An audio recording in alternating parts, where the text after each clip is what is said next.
just a reminder that by signing up, you're agreeing to be recorded because we put these up on YouTube after the event. It's okay with me if you don't ever want to show your face, but your name as it shows and your any interactions we have will be recorded.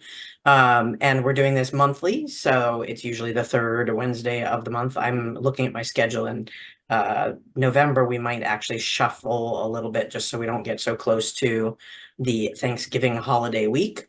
But I will let you guys know that. This is always, as always, I want you to be safe in your own studios. So practice good care of your own equipment and your own body as you go through any of these exercises, if you choose to do them. And this is also a conversation. If you're not comfortable speaking out on the video, then you can certainly toss things in chat, either directly to me or to the group in general. We've got a lot of good participants who like to help answer questions. And so this is not just all about me telling you how to do things. It's about us collectively getting to the answers. And I encourage playing along at home with your own box of unfinished things. Hopefully we will see some of those in progress ones that over the summer were kind of slowed down from some of our participants. We will see. And then the other thing I say is, I'm going to show you my way of doing things. There are dozens of other ways to do any of the things that we talk about. And I always encourage taking from as many instructors as you can. Work at your own pace, find the combo that works for you. My practice is a combination of many artists that came before, plus a lot of experimentation. So keep it going. And at the end of each session, I try to give you guys a sense of what I think the next one will be, so you can decide if it's of interest to you or not. It doesn't matter if you come and go, if you can only make some of these. Again, they go up on YouTube usually about a week-ish after the session. And I'm putting in the chat a Rio for Schools code that you can use. You have to go to your account and set it up. And if you have other Rio teachers, it still helps them to know that you're working with various teachers. It doesn't double your credit. It gives you discounts for 6 months the first time you put one in. And I think you can actually re-up them if you have a different code the next time. So that is in the chat if you would like to use it. And just as a reminder to everybody, if you are starting to dig into your own box of mystery projects, the things that I encourage you to think about is, are they design blocked, meaning you got stuck because you couldn't get past some kind of element of it that you didn't like? Are they materials blocked? Either you ran out of something or you didn't have the right size of something, you need to work down some wire, you realize you wanted to do it in gold instead of silver. Are they skills or techniques blocked? And is it something that you can get help figuring out how to get past that issue? You just can't stand the piece. That's legit. Or if there are other reasons for it. So sort of think about it, and it can fall into more than one category. But it helps you tackle what is stopping you, why it landed in the box as a half-finished project. For those that are new, we are in the middle of working through one of the bigger projects out of my box, which is the redesign of a necklace in my one-of-a-kind series. And we have been evolving it in staggered steps that I want to let everybody know, new or old. The way that we're going to go about some of the changes on this project is not typical of if I were working off camera.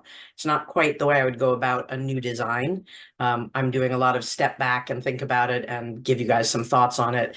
And I normally charge straight through and just do the design, right? But because we have been evolving this particular combination of stone and clasp, we're going to see a lot of shifting choices in it. And I'm going to try my best to take you along for the ride as to what's in my brain and why I'm doing what I'm doing.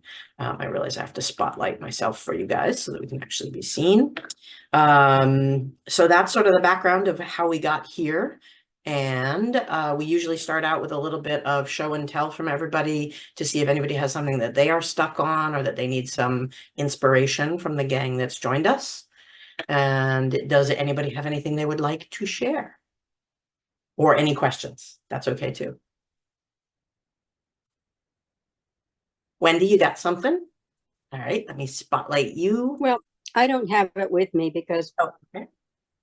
you know, I've been frozen on this project since I think June when we last talked. And I just wrote down what you said about it's a materials block. And I'm doing this foxtail chain, Mm. and I've watched every YouTube, I've gotten every program, I know how to do it, but I ordered the gold and I just can't unfreeze myself because the gold was so darn expensive. I'm just so frightened of making a mistake. Yep. So have you ever poured an ingot and drawn it down yourself? Yeah. Yeah. Okay, so the absolute worst thing that you could do to your metal, Take unless me you, off spotlight so I can see you. There you go. Okay. Got you. so the absolute worst thing that you could do to your metal is make yourself have to melt it and re-pull it, right? I mean, you could actively do something worse by melting it in with some tin or something like that, but you're not going to do something like that. So the thing that I think I may have told this story in some of my other sessions, but the thing that made me go, it's just metal, was I was taking a class from Jim Binion and Chris Plouffe in mokamegane billet making. And we were working as our test projects, we were working in copper and silver, and it was lovely. But no, we were working in copper and brass even. It wasn't even copper and silver. It was lovely, but not my jam. Nothing I'm going to make any jewelry out of. And I like to make things out of the class work that I do. And we did have a chance to make a second billet if we went and bought the materials. It was at Rio, so we could just buy it off the shelf, the materials we wanted. And I had already spent a great deal of money to get to the class, stay in the hotel, take the class. And I scrounged up another at the time it was $600 or $800 for pieces of gold that were literally a half an inch by an inch and a half long. And then stacks of silver to go in it. And I was doing red gold, yellow gold, and silver. And Oh, I was like, oh my God, what am I doing? I'm crazy to try and do this as part of this class. We're still learning the process. And I had taken meticulous notes, like write a textbook from it notes. But they were a lot because there's a lot of steps that go into making a billet. So I had all this money tied up in it and I was stressed over it. And there's a sequence that you do where you tighten down the billet into a stack. You have to clean it very carefully so there's no oxidation. And then to keep it from oxidizing, you stack the layers together and pack them up very tightly amongst steel blocks inside of a pile of charcoal wrapped in a little steel package. And you put it in a kiln and you get it to start fusing, after which you're going to compress it while it's hot. I literally had it in the kiln when I realized I had failed to do one of the steps. I can't remember whether it was including the charcoal or tightening down the billet or something like that. And I had put it in and something felt wrong. And I was like, ran back, grabbed it back out. Thankfully, it had not heated up so much that it was a problem and I was able to recover from it. But afterwards, I remember thinking, well, that would have sucked. I would have had a very expensive pile of gold and silver. And I would have lost about, at the time, they weren't doing full good recovery of that kind of material. So it was probably I would have lost about 30% of my $600. And then I realized, you know what? I would have learned a really expensive lesson, but I'd have learned from it. You are working straight up with your gold. Your worst case scenario is you're going to make some new wire out of it if it melts, right? So, I mean, you're going to have some loss when you're fusing rings together, no matter what. Nobody is perfect at getting every single ring fused. So that's your worst case scenario, really. You're going to have to do a little bit of extra work. Then a question with that. You know, I bought the gold, the 22 karat fusible gold from Jeanette Keynes, and she has her own alloy, special fusing. Don't buy the Rio because it's not the 99, you know, blah, blah, blah, blah. So if that happens, then Rachel, if I melt that down, does it stay the same consistency, the same alloy? I mean, unless she's using something way out of the ordinary that you have seriously melted off, the worst that's going to happen is it's going to get more like 22.5 karat, right? Okay. It's going to get purer because it's going to burn off the other elements of it. But even that, I would be surprised. And really, if you have a charcoal block, you're going to put a little divot in the charcoal block and make yourself a little rod out of the charcoal. The charcoal acts as that anti oxygenation. It burns off and keeps it more likely to flow.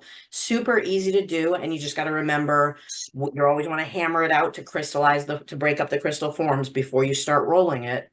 And then you're going to draw it, you're going to, or roll it through your mill if you can get it thin enough before that. It's a pain in the butt, and you're never going to want to do it again if the first time you do it, you have a whole bunch. But my point is, you're going to have small amounts of that. You're not like, it's not that you're going to screw up the whole thing, right? Because foxtail, you're fusing all the rings and then you're weaving them together. So you don't have another solder action on that. You might put some cappers on it at the end that you have to solder, or you might even just run them through the cap. You might drill and wire through. But so think about whenever you're at a technique stuck point, think about the catastrophic, right? The realistically catastrophic. And then think about the plan for when you hit it. Because frankly, you're going to learn a lot more from the melt than you do from the act of making the same bloody jump ring over and over again. And just like you're going to learn a lot from the rings that when you go to side, you're going to bring them out into an oval so you can fold them in for your foxtail. The ones that pop, you're going to learn a lot about. Because the most common thing when you're fusing is that you get a ball up and then it's not actually a strong solder there and it snaps right at that point, right? So you're going to learn things like you always put that on the side of the ring. You never put it at one end or the other, or else it's going to get in the way of your fold and sliding the other rings through it. So the mistakes will teach you a lot, and you'll get past it and you'll have the technique. And you can also always practice in silver. Because it really that's what I've done. I've done the fine silver. How many jump rings did I do in fine silver? And I've got that down. You have the technique, you just have the panic over the expense. And I never want to say it's just money, because that's a different thing to each person. But in this case, it's recyclable money, right? It's not losing a ton of value, especially if you know how to take it back to wire yourself. So it's your time that is costly in that case. Yeah. Okay. And for me, those rings are one of those things that I have to have a really spot on fusing day. If I'm not doing well after doing 20 or 30 of them, I walk away and find another day to do it, because it's clear it's not the right day. Or I've done something wrong, like didn't clean up my edges of the jump rings well enough and things like that. Yeah, and when do you anneal and when don't you anneal with gold? And yeah, when I'm fusing, unless you have gold that is super hard, which you're not going to find in a 22 karat, frankly, unless she's got some really magical mix that makes it much harder. I'm not usually going to worry about annealing. I'm worrying about, have I got the ring in place? But if the ring keeps trying to jump open, right, then it's too hard. But gold isn't, silver is going to do that spring factor a lot more than the gold will. And the higher your carat, the less likely it is to ever get out of annealed state. Part of the reason we use the higher carats, the fine silvers, instead of the sterling, is because it has that flexibility to it for those kind of rings. So yeah. Okay, thank you, Rachel. Got it. You got it. I have faith. Anybody else have anything they're stuck on or need insights or ideas to get past a design hurdle or anything? Come on, Carmen. Okay, Carmen, I can count on you. Let's spotlight. Sorry,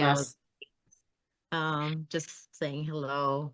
Hi. I'm almost done with this piece, Okay. but I think I made it too big. It's a ring. Does it fit the stone? Yeah, I got 2 stones that it fits. Then it's not too big, is it? Or do you No. mean as a conceptual piece? Yeah. So is it impossible to bend your finger when wearing it? No. Then it's not too big. I mean, it's a statement piece. It's a cocktail ring for sure. It's not something you wear out to, go play golf in. But it's beautiful. Okay. There's certainly 'Cause I was customers thinking- for that size ring. You That's a think? gorgeous stone. Yeah. Oh, thank you. I got 2 of them and they Nice. both fit. so I wasn't sure which one to use. It's from Indonesia. It's called an ocean jasper. Nice. Well, what are you going to do with whichever one you don't pick? I haven't decided yet. I mean, if the ring sells quickly, you might want to hang on to it for a second one. That's all. Or you make a matching set, you make a pendant so you can sell it as a combo. Okay. This took so long to do. I don't know what I was thinking. Because of the amount of time it took to heat up to get the solder flowing. Yeah. Yeah, so we're gonna see some of that today as I do some larger bases for the for some hollow forms. Yeah, it's a fight when you're working. The larger you get, especially if you're only working acetylene air, it's a fight to get your temp all the way up. Usually when it's working big, some of the tricks you want to look at are, have you lifted it up on something, either a steel binding wire nest or some nickels that are out of the way of the area that you're trying to heat most? Have you left yourself enough material on the outside to get it really heating up, exterior and interior? Are your metal weights on the bezel wall and the back plate within a couple gauges of one another? Because if you've done one of them much heavier than the other, you run the risk of melting one portion or the other. So those are some of the things that you fight, but those are some of the things that we all fight.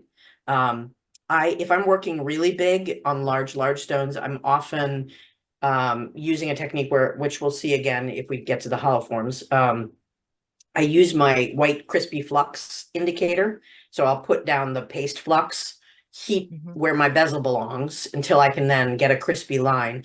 I pull my bezel up gently. I take it off gently, and it leaves me the ring that I'm going to be setting it back into. Put the solder just inside of that, and heat the thing up till it gets to the ball stage. So it's just past that ball where it sticks, but it hasn't fully flowed. Then I immediately with tweezers put my bezel wall back in place and go right back to heating. And what that does is it makes it less risky that I'm going to melt out my wall, and more likely that I'll get a near immediate flow because the flux will have just about hit what I need it to. But so those, yeah, you're fighting the fight that anybody who's working on large bezels runs into. So congratulations on having overcome it. Oh, thank you. I'm doing really good. Good. I'm really thinking about all your different techniques. Like Nice. I'm using the nickels. I'm using the little thing that holds things. The T-pins? Yes. Yep. Using this that you connect. Yep. I'm able to like solder the ring on the top. Good. I make sure it's clean. Good. I'm doing better. You know how Good. afraid I was about the whole soldering thing. So Yeah. I'm excited about Excellent. that. This is a little tiny bit crooked, but I'm okay with it. So crooked on the back of the plate where it hits? I think the ring itself, It's not showing in the video, but it's a tiny bit. you mean it's Like I have to do rotated a it little? times. Yes, it's just not really So- flat, but I can't be too perfect. So if you make it too perfect, it looks machined, that's kind of defeats the purpose. And also our fingers don't go straight up. So I bet you that it looks pretty solidly on the finger in the direction you want it to be, right? Or if not, flip it around a 180 and it may fit the finger better that way. And you put it on somebody else and it'll fit differently. Yeah. Right? So that's not showing to us on video that it's out of sync with what you wanted. Okay. If it were bad enough, I would say then you have an opportunity to practice removing your back ring and putting it back in place, or not even removing it, just getting it flowing enough that you can then squinch it into place with your tweezers or your pick. Which I started have been known to changing do. the tip, and Yeah. the tip for the torch, and it's gotten better. Good. So you're switching between a more powerful torch tip and a narrower one, depending on the. Yes. So yeah, because I was melting a lot of things before, so now I just like have to think about it. Good.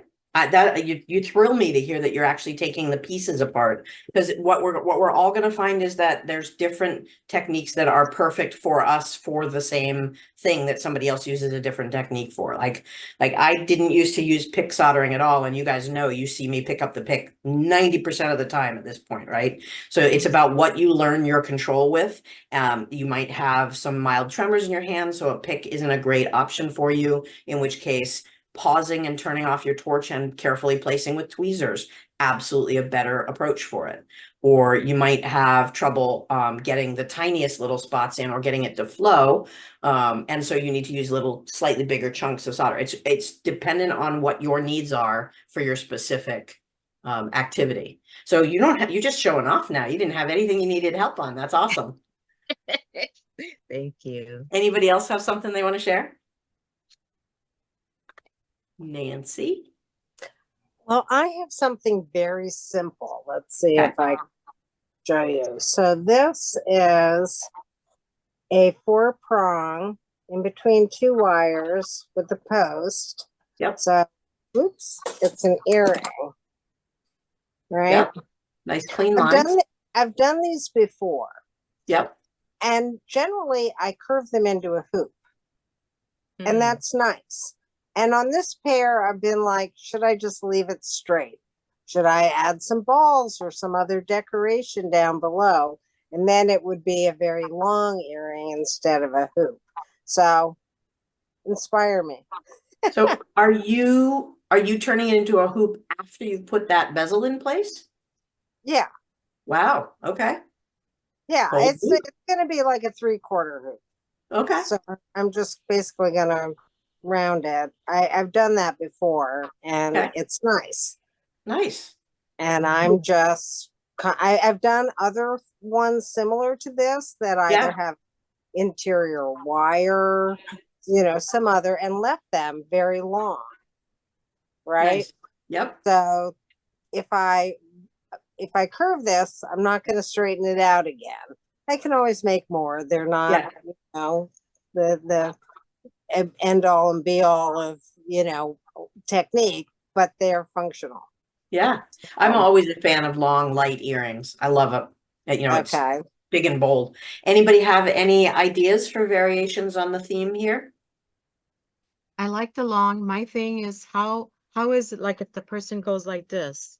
What's the bottom part? Is it We pointy? got to be able to hang on a sec. We got to be able to see you. So Here, let me switch our yeah. It's just basically 2 wires soldered together, right? And then spread apart, then solder the 4-prong in there. So it just comes to a join at the bottom. I think it's pretty cool. My only concern would be the bottom. Like if someone goes like this, is because it too long? Solid on the top. No, because it's solid on the top, depending on the neck length, it may punch someone. You know what I'm saying? Because it's not on an ear wire, it's on an ear post, so there's no right. I hear There's you. no movement. There's no I have to bring my shoulder up in order it to poke me. And the other thought as far as that goes is the person with the short neck probably isn't going to buy this. Whereas the person with the very long, elegant neck may very well, if you know what I mean. But no, this is, and as you say that, once again, this could be varied in, length, shape. You could put a tube in there. You could put it higher up. I originally intended to curve these. And then, like I say, before I do, I was just thinking, well, maybe I should leave them long. So it feels like something that you could do a related series of. Exactly. In both length and curve or not curved, and variations on metal types. Anybody have other things that they see when they look at this particular layout? I could see a spinning just bead. Maybe different lengths. I like the design. It's very simple. Sometimes people just like a simple line and a gemstone. But I would play with the length, different lengths if you're going to go long. And what happens if you do 2 directions on it? So not just this way, but you also bring another one this way, either caging the stone that you've got or the stone sits out on top of it. Right. I liked your idea of wrapping wire between them. I think there's all kinds of play. I mean, I'm big into the woven stuff. There's all kinds of Mhm. you could do with that. Right. And when I mentioned that, because I mean, I started as a beater, so I'm big on wire and all that stuff. So I've done some without a stone that have a wire that runs lengthwise. Mhm. Right. Mhm. But I like your idea, Rachel, of what if you take a third wire and maybe to make that the dimension and break it up so that you have a wire that comes to here, maybe put a tube in, a wire on the other side, and then you have that real three-dimensionality of Mhm. that. And that would do very well being just a long piece, right? Because that would be much harder to bend into that Yep. hoop, because Yep. that's where I got the idea originally was, what if I do some kind of hoop that has a stone, Yeah. you know, that's, you know, not your commercial hollow type of hoop, because lots of women wear hoops. So It's big. Guaranteed, as soon It as is. you have those out on the shelves, somebody's going to ask, do you do it on a wire as well? Because the long on a dangle wire. exactly. Yep. And I one of the things I have found with most things, like if I stick a sapphire in here, if I need to cut the post off and put a jump ring on top, no big deal, right? So most of the things that I have posts on are pretty easy to convert to the other. Whereas Yep. sometimes it's a PIA to put the post on if it's already, because like something I might make that is a decorated disc or something that I've drilled a hole in, if I need to put a post on that, I just stick it in the hole. Nice. Right. Renee is posting in chat that you could consider on the long ones add a jump ring to a post instead. So like, for example, you could take your gemstone and make it the post and then hang the long dangle off of the post. Right. Right. That's a good idea. Yeah. Yeah. And I could also see you doing this in different types of wire. It'd be interesting in a square wire. It could be interesting in a twist wire. Right. This feels like this is actually one of the basic exercises I encourage people to do when they're sort of stuck on design. Like if you're just not getting any inspiration, is you take a shape and you just draw it in various forms all over your page. So in this case, you've got sort of I would call it almost a marquee shape. What happens when you draw the marquee in different ways and different angles and overlapping and crossing each other? So just doodle. Don't stress over, are you making a design of a specific object? Just play with the shape and sort of bring it down to the essence of that shape and see what variations you have. I could see interesting stuff if you did two of them and they were one blackened and one silver, or one gold and one silver, or, you know, there's all kinds of simple extensions of this that you could pull out. Right. And as you say that, I want to do one gold wire and one silver wire and have it by metal. Yeah. Yeah. I mean, that if you get your clean connection, so you've really got a nice delineation, and then you can opt for either gold or silver settings in it. You can blacken the silver side or not. There's lots and lots of fun you can have with it. Heck, you could do one side twisted wire and one side clean gold or something, you know. As soon as you start tweaking one factor and adjusting that element, then it's the same design elevated. Right. Yeah. Right. Any other ideas out there? That's a lot. That's good. That's a Yeah. series of 10 right there. And actually I'm thrilled, because I was kind of like, well, I know this is kind of basic, and I'm actually taking a class right now. We're making our own prong settings. I've done prong setting but not made my own settings, so that's kind of the little shop time I get. I'm focusing on that, but I just happen to have these in a box, and you know, I had told myself, oh, well, here's something I can finish. But then it occurred to me, well, where do I really want to go? So what everyone is saying, just like the lights go on, ding, ding, ding. So here we have something that, yes, is essentially simple. What you're saying, Rachel, is like, how can I expand? And yes, I mean, when you think about what this is, a couple pieces of wire and a prong setting, you know, but where you could take that, and especially to make kind of a line of pieces that are very wearable and also very affordable because it's not, you know, that's like, yes. So thank you. And reproducible. This is a That's- production baseline, right? Right. And not everything that we do is or necessarily should be, nor do you have Right. to if you don't want to. You could do one off. Right. But if you're looking for something that you could put in a gallery over and over again for the holidays, that's a series that you could easily get a price point that's going Right. to work without breaking you at the 50% share Yeah. and go from there. Right. So Exactly. nice. So Anybody great. have- Thank you. Good.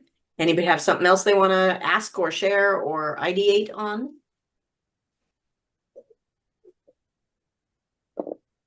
Pat, you look like you're maybe contemplating pulling something out from beside. No, okay. All right, then I guess I will move on to what I've been working on and catch you guys up on the in-betweens. When last we met, let me spotlight myself. When last we met, we were working on the big clasp component, and I was filing and filing and filing and not much else last time. Well, it's progressed beyond that point. But I wanted to share with you the steps that I took on this one. Let me zoom in a little bit so you guys can really get close up. So we had, when I last met with you, we had our bezel ready for the stone. We had the elements that we were going to be using as the prong or the tang. It could be any of those depending on how you use it. And we were cutting these little pieces that are going to be the hidden blockers to lock this in and doing a whole heck of a lot of filing.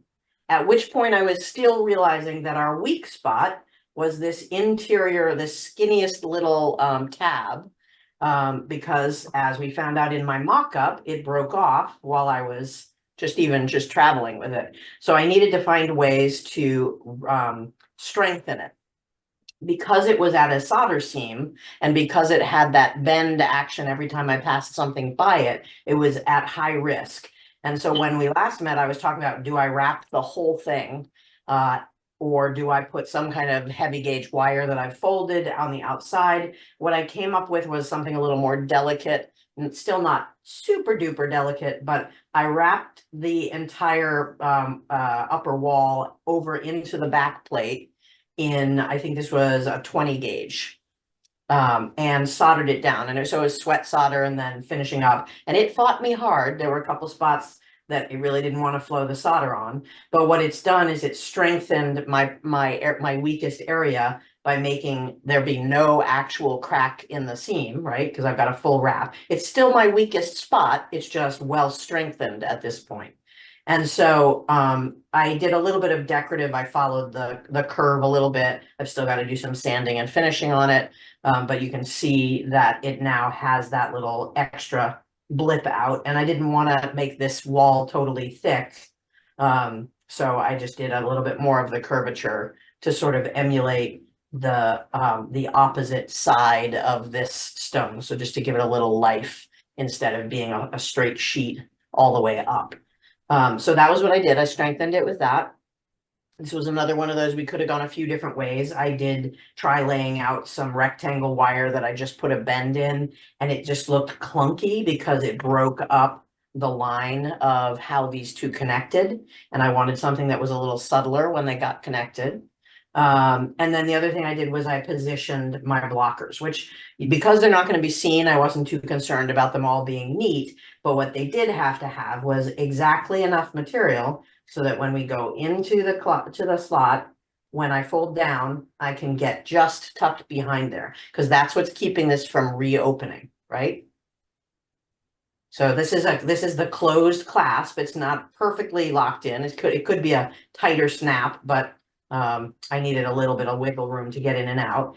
And over our prototype, this now it's hard for it to get out. You have to actively tuck it down one side or the other in order to slot it out. So it's not going to accidentally easily open up. Right? So it goes in, comes across, slots, and folds down. So we now have a functional and relatively durable clasp combination on the design. And then the next thing I did was I soldered down my back plate. I got to do a little touch-up soldering on that. And I realized that I wanted, when I was doing the layout, I realized I wanted a little bit of sort of subtlety because we had them just sort of blunted square wire. So I've done a little grind down to smooth them flowing into the back of the piece. And I also discovered that if I didn't have something else on the back end, it would sort of rest a little off because it would tip down against the body. So I added a component of the same gauge that, again, I'm going to shape it a little bit more than I have. Just to sort of balance it out. So it kind of looks critter-like to me on the back, but I followed the curve on that second line. I tried to put a little curve into these to give some of the combination of our straight and curved edges that we've got. So it's little touches like that that just make the design a little more cohesive, especially when we're patching things together as we make choices. I don't mean patching like fixing things, but I mean, conceptually, again, I would have tried to design this whole project out at the get-go instead of doing this sort of winding path to our final result. But this is an exercise in figure out what we want and try something new. So it's okay that it's taking that turn, that twist and turn. But you can see again, it's not going to be able to come out unless you really actively move it. And those are our two functional clasp components. Questions about what I've just described, the actions I've taken? Can you put it in and out of me? Can you put Yep. it in and out? So it comes in, comes over, and then folds into the slot. So this here, let me actually put some Sharpie mark down on the little dividers because that makes it a little easier to see what's happening. If I don't drop my pen, take two.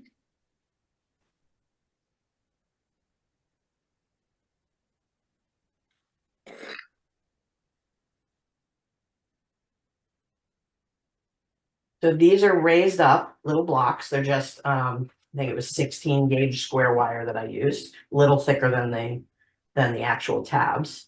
And it comes through and fits in just in front of them.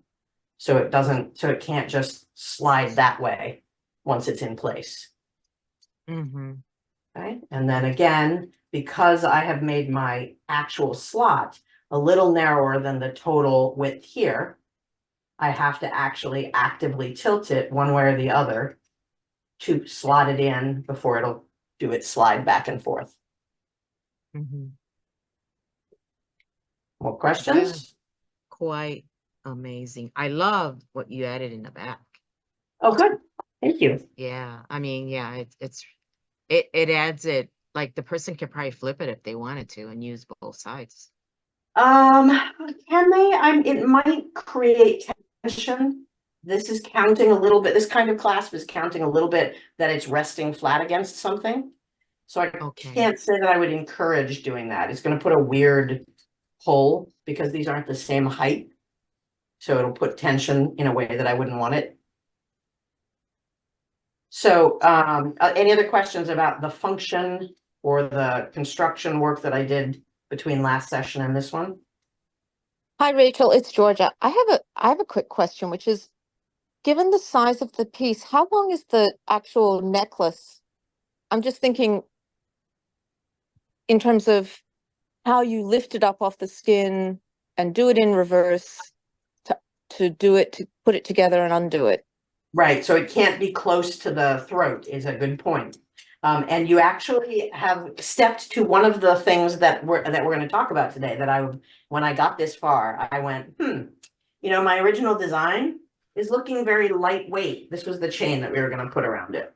It's feeling very inconsequential by comparison to the actual clasp mechanism now.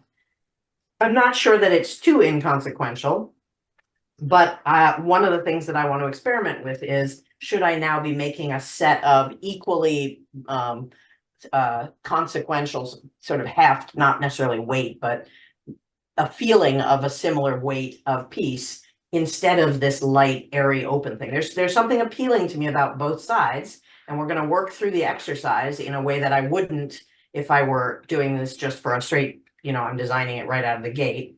But to your point, it may not have the balance we need with this kind of original chain idea that we'd come up with, which I think we were gonna land on something like this as our connection. So there's gotta be, you're right that there's gotta be enough room. It can't be right up at your chin or anything when you're lifting it out. We need to be able to lift that piece, slot it in, and put it into place and rest it back down. But I'm also sort of not, I'm gonna zoom out a little bit so you guys can see the whole layout on this one. But I'm not sure that I need to have this original, this was the original one that jammed me up. This was because I was just gonna do the stone on this particular style of necklace. And it appeals to me graphically still. I really like the idea of this central piece and the lightweight. And so what I've gone through is I said, well, you know, it's a lot of work to make an equivalent style necklace out of holoforms. So I'm only going to do this if I have some alternative uses for those holoforms once I'm done, if I don't like it. I may come back to this. And so I went into my chest of stones and I found that I have 2 matching stones in the same shape that would go equally well in this concept or in a holoform concept. So either way, I'm going to end up with 2 necklaces. It's just which part goes with which by the time I'm done. I don't know if that really answered your question, but conceptually, you're right that we need to be able to be cognizant of how the user is going to open and close it. I love the chain design. I'm a purple fiend, so I love those other stones, but the magic of the clasp is just fabulous. Which is part of, so this is I'm gonna babble at you guys face to face again for a minute, because this is part of the design challenge. And we have to think about it. One of the things I find students at a certain level of their growth and in work, and I include myself in that. I went through this for a couple of years at least. One of the things that we hit when we are at that, I have enough skills to be dangerous and I want to do all the things. We get to a point where we over engineer and over design everything. So we put all the features into one piece. And sometimes then it takes a while to learn to step back. If you're a Project Runway fan, like I've been for years, that edit thing. And that's what I'm trying to do with this exercise is I'm trying to step back and I'm trying to say, what are my options? Am I overdoing? Am I underdoing? Do the components actually still work together? Because originally, again, it was going to be this stone in a bezel with a chain off of it because it was part of that base chained collection that I do. And we've made this unit so much more that now I need to say, hey, do I need to reconsider the rest of my design and ease off of it or shift it in some way? Or has that mechanism combination become so consequential that it cries out for a bigger, fancier necklace than just a chain, even if it's a funky chain like this one? So some of our design getting stuck is the too much, not the not enough. And it's worth looking at anything that's in your box of why am I not seeing what's next on this, and say, are there elements that I want to take out of it and put someplace else? Because there was something you fell in love with that got you started on the design. For me, it was the stone and some concept in the chain. And I think I would be equally happy with the purple stones in that chain. So give it some thought as you're looking at your designs. Questions on this combination? Well, I was just wondering because you have spent so much time on it and it's just like you're literally creating this mechanism from scratch. Yep. And is this something you would consider to make a mold? No. I think you asked that last time, and I've given it some thought. The problem with molding this is that molding, when something comes out of a casting, it's ultra annealed. And when I'm fabricating, I have control over that annealing a lot more. I don't believe that you could get the thinness of the cast that you need for this to be functional. or to be functional and healthy is the better way to put it. And two, I think it would ultimately break at the points that I was worried about before. I could be wrong. There may be a caster in the world that says, oh, heck, yeah, I can do that. Casting hollow forms is a little challenging. And this one, I'm counting on it being an enclosed clasp. So Because not I do agree impossible. with you. I do agree with you in the sense that it's such a stunning piece by itself now, and you're connecting it with also the piece that you began with, which is also stunning in its own way. Yeah. But part of me, because you've done so much work on the middle part of the class, I almost want for something to be repeated up here on the left or on the right to sort of balance that thickness, because it seems like it's become this incredible mechanism on this thinner form. So another factor in this is if I'm spending this much time and therefore cost, my cost on a piece like this, I need other people to perceive the value of the necklace to be as much as it should be for the worth, right? Which is not always going to appear in a custom chain, but nobody questions it when they look at one of my multiple piece hollow forms, right? So that's one of the reasons I'm exploring this, is now that I'm heavily invested in this. So we've got two hands-on things that I'm going to do today. Hopefully we'll get to both of them. The first one is kind of scary, and that is we're going to put the cap on the topper on this clasp box now that it's fixed in place. And we had talked about doing it as an inset instead of just putting a surface level of the reticulation silver. We're going to be actually stepping it down so that it has a little bit of a lip to it, the way that the parallel bezel will when it's pushed ever so slightly over the stone. So let's talk about some of the steps that go into, oops, I thought I switched cameras. Hang on a sec. There we go. Let's talk about some of the steps that go into it. I'm going to set aside the tongue mechanism. And I'm going to set aside these possible future variations. Excuse me, Rachel, can Sure. I just ask a quick question? So now you've decided to go with the purple stones? No, now I've decided that I have a plan B if I fall in love with one version or the other, because I'm going to spend a lot of time making a series of progressively smaller versions of this object in hollow form. Okay. And decide if those are getting the fancy stuff that we've been working on, or if they're getting the purple stone, and whichever they don't get, the other one gets. So my project has become two. Okay, now I get it. I wasn't sure. So what we're hoping to do is set this in, and I'm gonna rough force it right now so we can see where it's gonna fit. We're gonna set it down about a millimeter so that we get a little edge. I'm not gonna have the fit quite right yet because I haven't finished this filing. Oh, okay.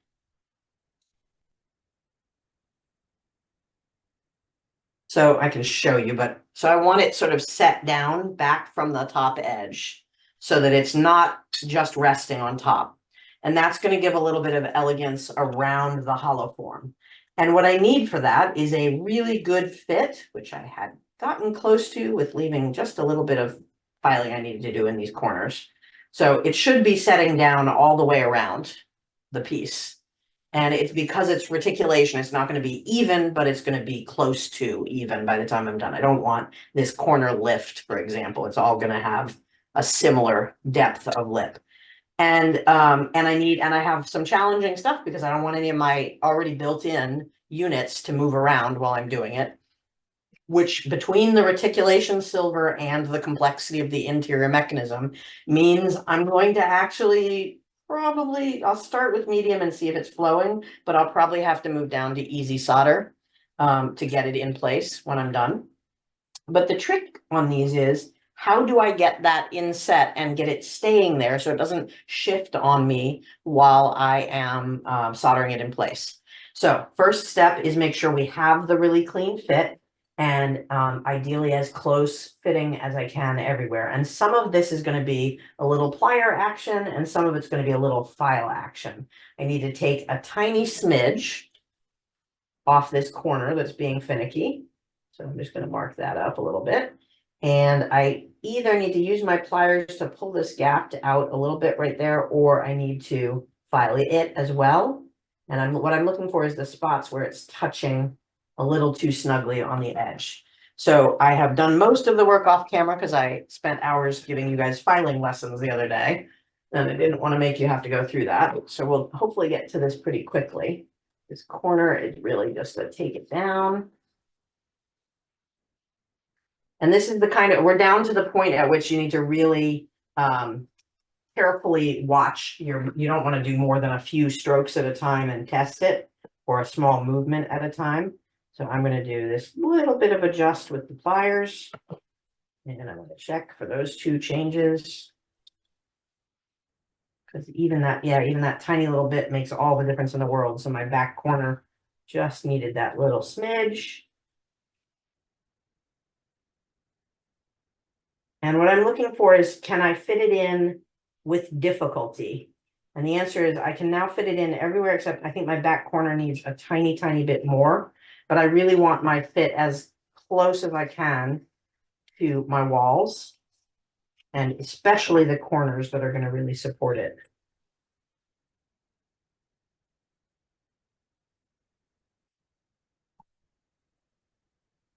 Still hitting that one side. So Rachel, you're not doing like an inner bezel or just in the corners, or? Yeah, you could do an inner bezel, but what I'm doing, the way that I'm doing it is I'm teaching you John Cogswell's approach to setting, he does these, or he did these in box lids. And so he didn't want to see a bezel edge when you lifted open the wall. So I'm going to be showing you his technique. And that was page 129, right? Page 129. I'm teasing. I'm joking because I remember that you talked about that, and I remember that lesson. Yes. Yeah. So we're going to be using what's called a stitch, which we're using our graver to create, and we're going to make a little line of stitches that will support this. This is close because if it's springing up on me, then it's almost exactly the way I want it fitted. Because I don't want it to fall in, but I also don't want it to have too much gap anywhere. And I can tell you that I've already spent probably an hour and a half of filing time on this. I built my bezel for my wall for this with around the shape that I had created, and this is just the finishing touches of it to get this in position. Yeah, it's a little straightening.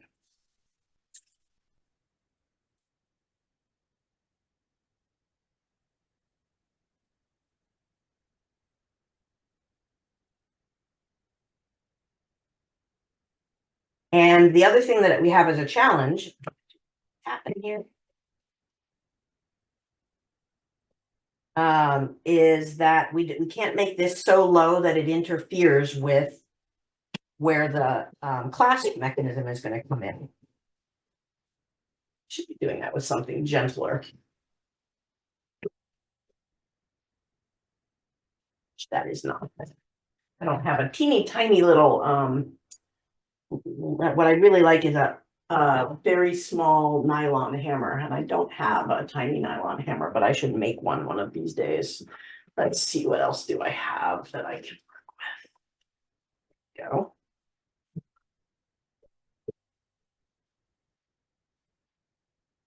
Okay, so this is kind of hitting where I want. I probably want to see if I can pull that side back up, but you see I've got a nice inset all the way around, and this is so snug that it probably could stay there. But before I mark out that this is going to be my final position, the must do is, can I still set the clasp?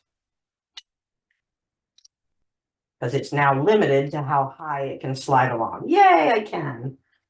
Right, so now this is what it's going to theoretically look like once I've got it soldered in. The only place I'm not happy with is this corner, which dips far too low. So I'm going to now mark my line as a starting point, even that dip, and then I'm going to have to push it back out. Clasp unhooked.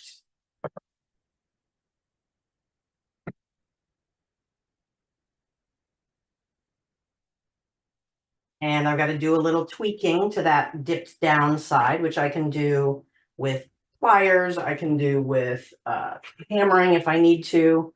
But really all I want is to get a little bit lifted on that center edge so that it doesn't go quite so far down in.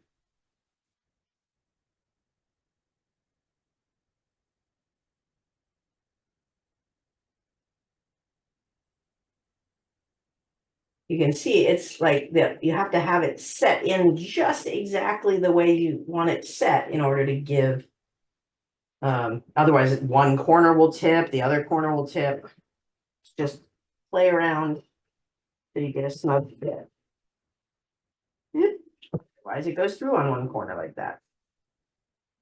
So this is all just testing my size, and it's worn off a little bit, but make sure that when you're first starting something like this, you mark which is the top, because in this case, if I flip it, it really doesn't fit. And partway through is when I realized that I was working the wrong direction.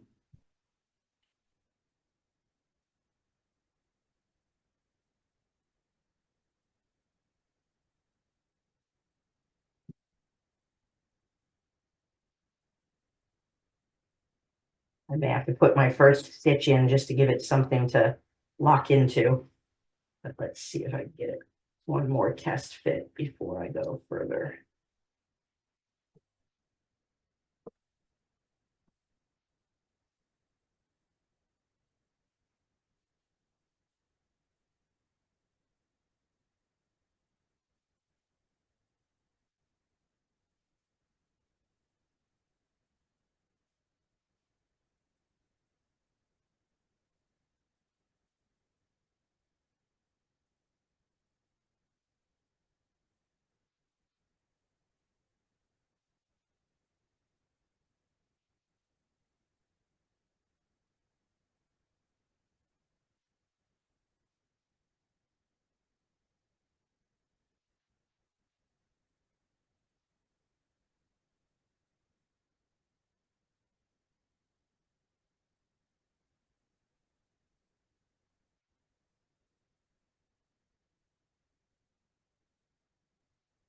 So because I have the blue line that I put down before I made the interior adjustments, I can now refit it to that position and see that I'm happier with the pull up that I got. It's still, I'd like it a little higher, but I don't think the warp in the material is going to allow it.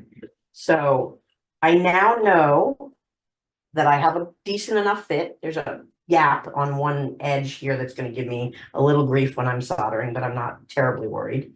And I know what my upper line is going to be, and I need to mark a line just below it that I'm going to be aiming for, because what I need to do is make a stitch that on which this can rest. And let me draw what I mean by a stitch.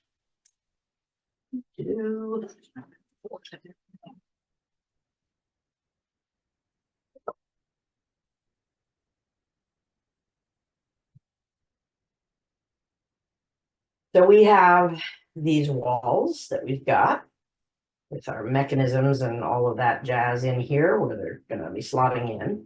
And I'm trying to set my wall, my top rather, at about that level down below the thickness of the wall, right? So I've got this thick wall. A stitch is going to be a little tiny shelf that I put right under the bottom resting line.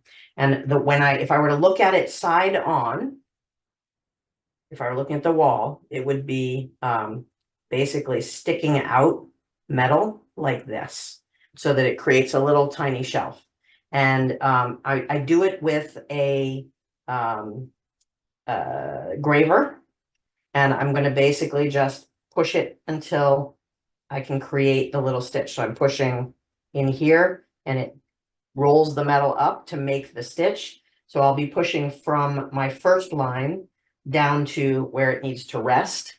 And I need to make a few of these to create, they're really just shelf brackets, and they just need to last long enough to let me rest it there while I'm soldering. If in a perfect world, if I were doing this as a box lid, I would be soldering from underneath. I'd be soldering from in here, but we've had to enclose that. because we couldn't build that mechanism without having it all open to us. If I tried to get all my perfect fit without it all being open, I would never have made it. Questions about that before I take that away? Okay. So what I'm aiming for, and I'm going to do a second color line below the blue so I know where I'm headed, and I'll then see it. What I'm looking for is right one at the bottom of my red, which is about the thickness of a thick Sharpie, is where I want to stop.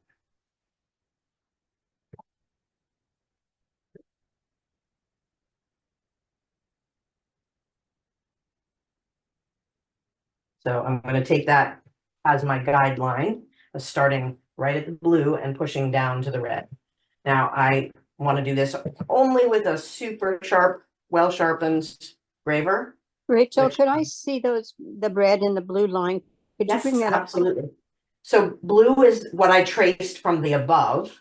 And then I did the thickness of a Sharpie marker because my Below. material plus enough to get a little folded over stitch. I don't want to go more than that. I'll probably actually stop a little shy of it. So I'm Okay. starting at the blue line so that it doesn't show above and pushing my metal down to the roughly the bottom of the red line. Thank you. And the graver sharpening, just the traditional angle that you go, sharpen it up. I hate sharpening gravers. I had to ask John how to do it every damn class I had with him. You always want to tap it into some wood so you get any roughage off of it and check that it's catching on your thumbnail. That's sharp enough. And then we're gonna just put a couple in. I think, so how can I do this so that you guys can watch me do it? Let me see if I can, my camera's gonna wobble for me for a bit so I can see if I can bring you around to watch from behind the action. Let's see. Is that giving you guys a view of inside the, nope, not yet. Gotta get even further behind me. Hang on a sec, guys. Can you just turn it towards the camera more? Or is that too hard? So the problem is I need a lot of support. Let's see if I can go that way. Is that gonna show you guys? I need to be supported in a way that Yeah. I can push. Which means I really need, well, maybe I can do it with my other camera. Hang on. Back it into place on that one and see. I'm gonna give me a moment while I reposition and see if I can get you guys seeing a close-up of what I'm gonna want. Not that close up.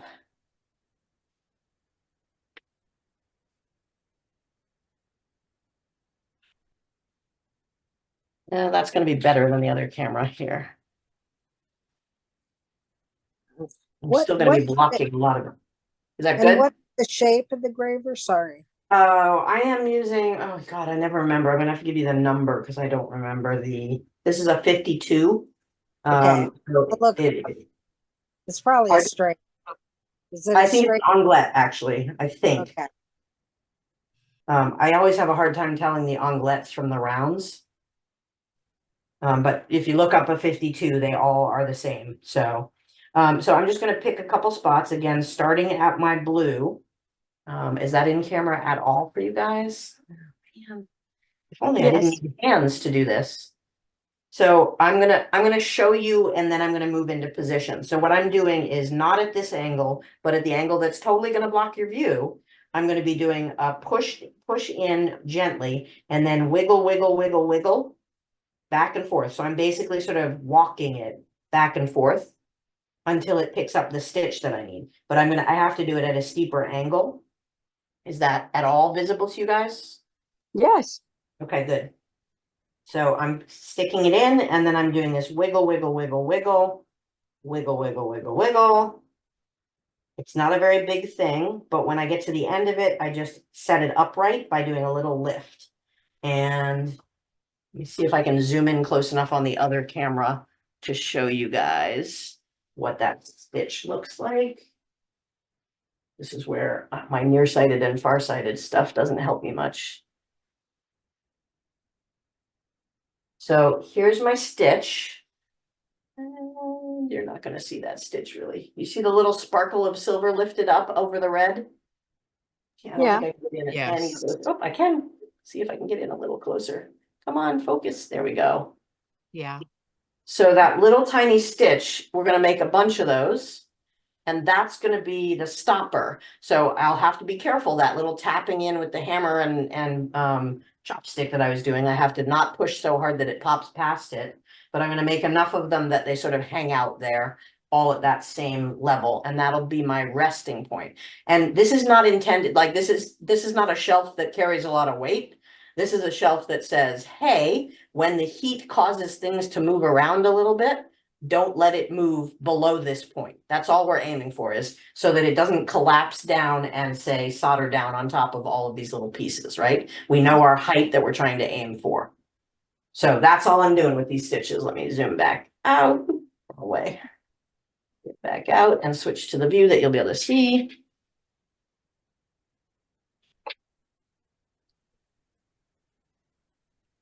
So again, just picking at the bottom of my blue line. Oops, I gotta use the right blue line now. And wiggle, wiggle, wiggle, wiggle. And the reason that I'm doing the top blue, below the top blue line, oops, went too hard. Bear with me, gonna try that one again. The reason that I am doing the blue line as my starting point is I don't want these scratch marks that I'm making to take away, I don't want them above the visible line, right? So wiggle, wiggle, wiggle, wiggle. And it's really important that you're not doing a whole lot of pressure. That's why I slid. I was putting too much pressure on. It's a little bit of forward action and a little bit of wiggle, wiggle. Lift.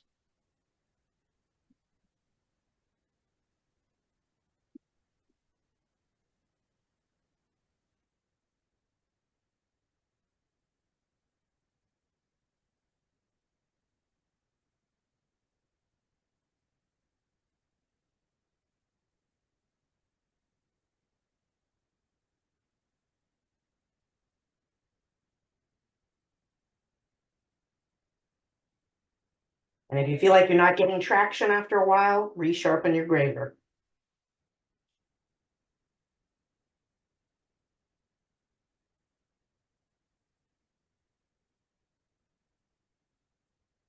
So you could absolutely do this with the flat gravers as well. There'll be a wider stitch. It's just a little harder to get that lift up. And it's a bigger gouge. So if, for example, you're putting it up on something that you can see the inside of, it's a little more visible.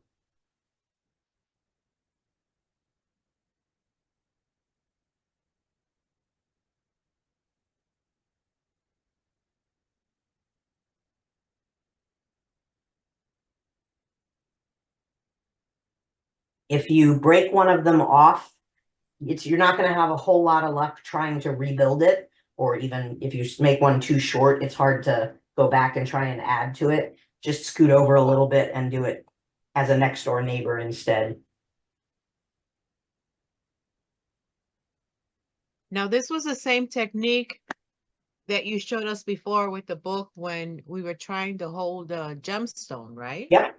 It was not I wasn't actually holding the gemstone. It was, what were we holding? We were holding, I think we were holding a piece of metal to another piece of metal that had a very precision based, it may have been, wasn't on our card setting, but yeah, I have I've certainly taught it in hollow forms classes if you've taken those with me. I'm trying to recall what we used it for in the Cogswell series. And how are you estimating the number of beads? Oh, I'm just sort of, you can't exactly do 16-inch centers on a piece like this. So I'm just sort of giving myself some in all the, sort of quarter, half an inch apart. In this case, I don't have any specific measurement in mind. I just want any of the places where it's at risk of moving downward to have some coverage. Theoretically, I could get away with 3, one in the middle of each line, if they're sturdy enough, or if my fit is clean enough. All right, so I've now got a series of them, 1, 2, 3, 4, 5, 6, 7, 8, 9, 10, 11, 12, 13, 14, 15, all the way around. And now we're going to try and rest this. And this time I'm going to be a lot more gentle about my maneuvering because I don't want to break past those. They're delicate putting in.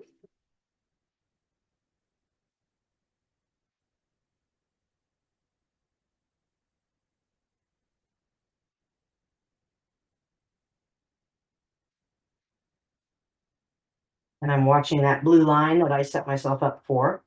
I can tell my challenging corner is going to be over here because it's a little too loose on that corner where it's nice and snug everywhere else.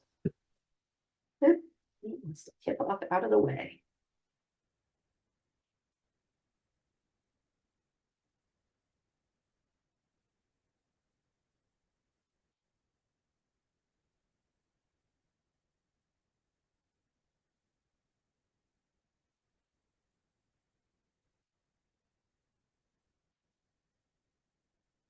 And ideally, what you're going to start feeling is when it gets down to that line, it's going to have sort of a, hey, I don't want to go any further than this kind of stop or feel. Get a little further down before I hit it. No, are you giving me grief in this one corner? So this stuff is all looking pretty solid. It's something up here that keeps making it want to pivot. So I may need to do a little stitch into the corner here to try and hold this down.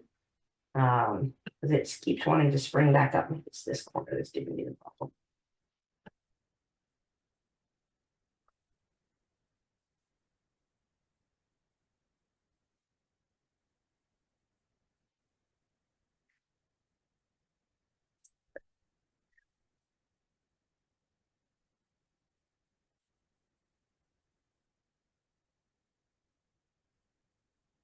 This is the challenge with a snug fit is it can try to push back a little bit like this is doing. So what I'm going to try and do, even though I said we don't really want these on the outside, is I'm going to try and put a stitch in my very corner that from above that's going to hold the push down from above. And so this is going to be a little tricky to get in here.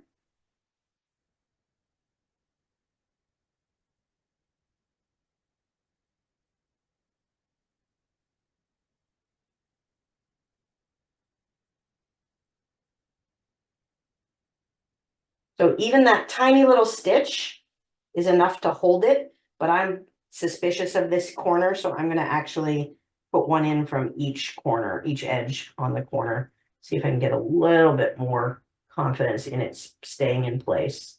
Again, I'm trying not to go all the way up to where it's going to show. It's going to be a challenging little bit of polish. That's going to be a challenging little bit of corner. So I have one corner that I'm going to have to flood a little bit with solder more than I'd like to, but I'm not willing to risk adjusting the wall too much into it. Means that I'm going to put one more stitch from above.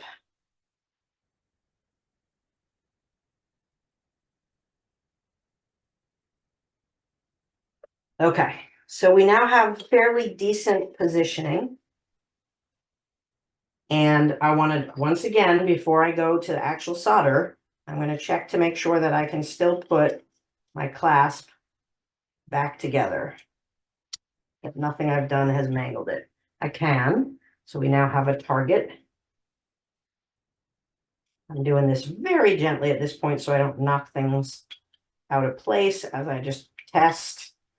And we're going to go over and solder. And we'll see if the soldering gods are with us today.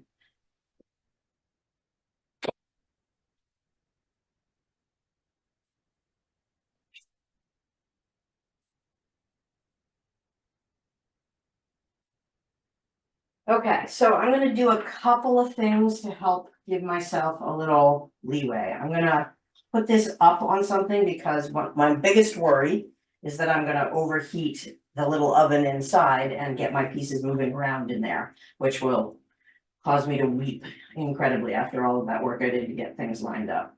I'm going to be fluxing the heck out of it. And I'm going to be using so I'm going to start with some small bits of solder. And then I'll probably have to do a little flooding of it. I'm just trying to get some in there from the back too. Got to be careful when you're using steel as a base because steel steals the heat, which means if I overheat this device, it can create even more heat than I wanted in there. And my goal is really to get my walls heated without overheating my my reticulation silver, which has a lower melt temp than the silver around it. Extra flux protection on there. And I'm going to be trying with medium, and if it's not feeling like I'm getting there or I'm feeling like I'm risking the whole piece, then I'm going to switch down to some easy, but because I don't like the coloration that easy gives me. I want to be careful. So one thing you have to be cautious of is in heating this up, because it's fairly tightly sprung in there, there's a chance it'll go spring if it heats in one way or another. So be prepared if your piece comes flinging at you. Try to duck fast. Thankfully, we have the air holes underneath created by our actual clasp. But I want to start with some small bits of solder in here. And then I'm going to put a bunch of small rather than a couple of big. If I were doing from the inside of a hollow form, I would go for flooding it. But because this is the delicate outside that will show, I'd rather do a bunch of small points of solder and then we'll decide if we need to flood it further.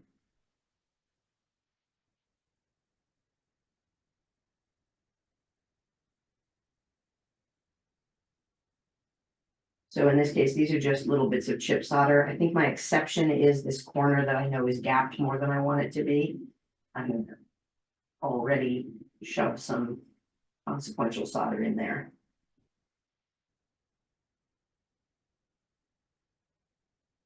When I was first starting, I was taught the whole adage about solder doesn't fill the gap. And that is sometimes true, but sometimes not so true. There are some ills that you can recover from with solder fill. It's just not necessarily as strong as you want it to be. It's more of a surface fill than a connection.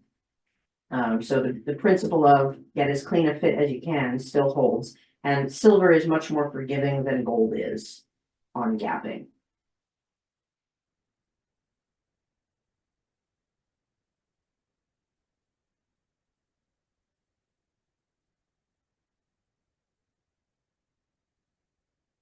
So again, my challenge is I really need to get my walls up to temp.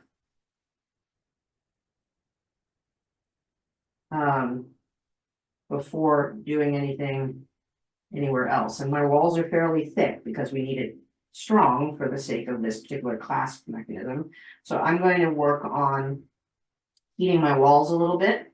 If you do not work on a rotating trivet of some kind, you are missing out. I could not do hollow form construction without it. And what tip? Pardon? What tip are you using for that? I'm just using my traditional one tip, my Smith one.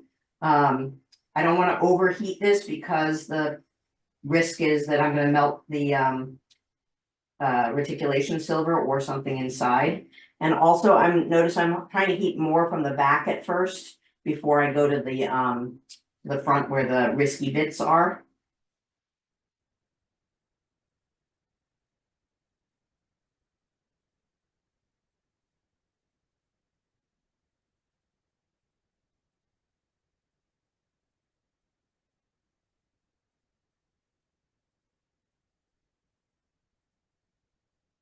I may have to force this to an easy solder. Before I give up. Oh, there we go. So get in flow. See if we can get some more spots. the scale of this is part of what makes it challenging about getting the flow to happen too. And I'm gonna have some stick solder for some of the low points. See if I can get a little more action. Stick. Now that I've got some tacked down spots. That much.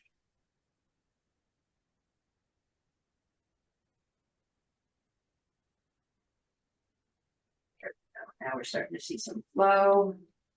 Come on. Follow the heat.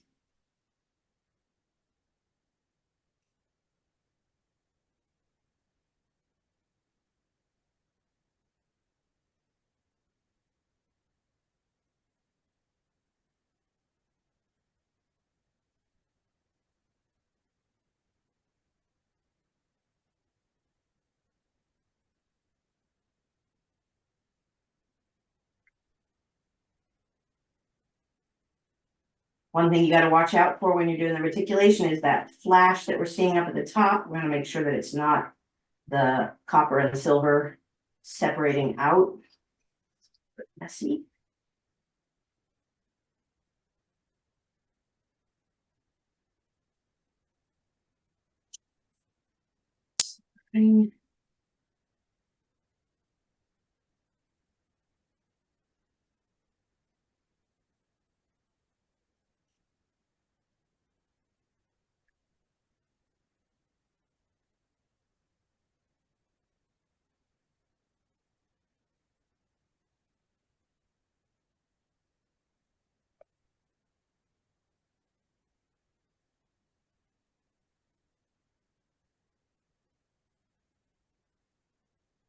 And I do a little overkill when I'm soldering, like, a little more solder than I would do in other exercises in order to hold this solidly, once I've got it tacked in place with that initial pass that I did of the little pieces. Because I really don't want anything slipping out once I've gotten this far.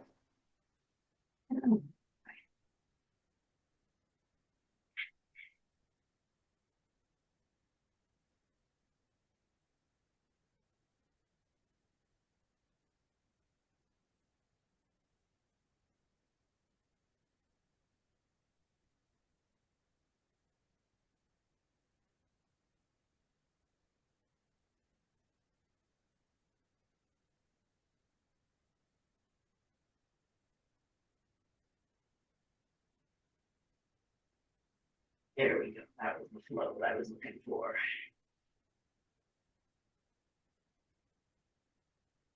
Okay, now we're at the riskiest end. All the mechanisms are. Let's see if I can get this in and out quick now that I've heated everything else up. Good. Come on. Low right there.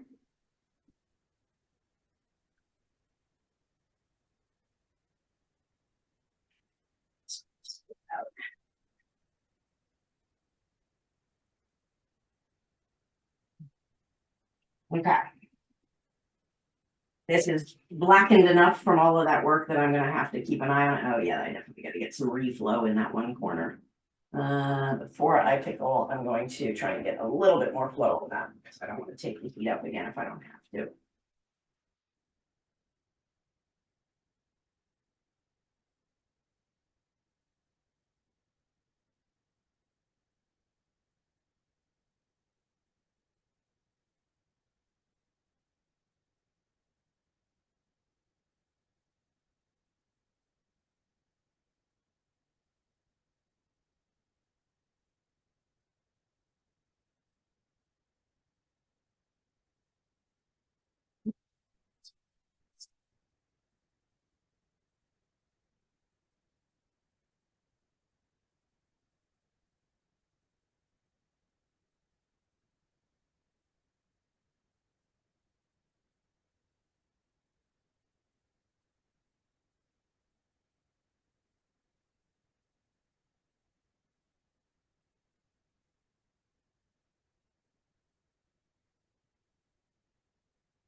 Now it's too grubby for me to get the rest of the flow, so I'm gonna have to pickle this once it cools, which I want to let it cool up on its own.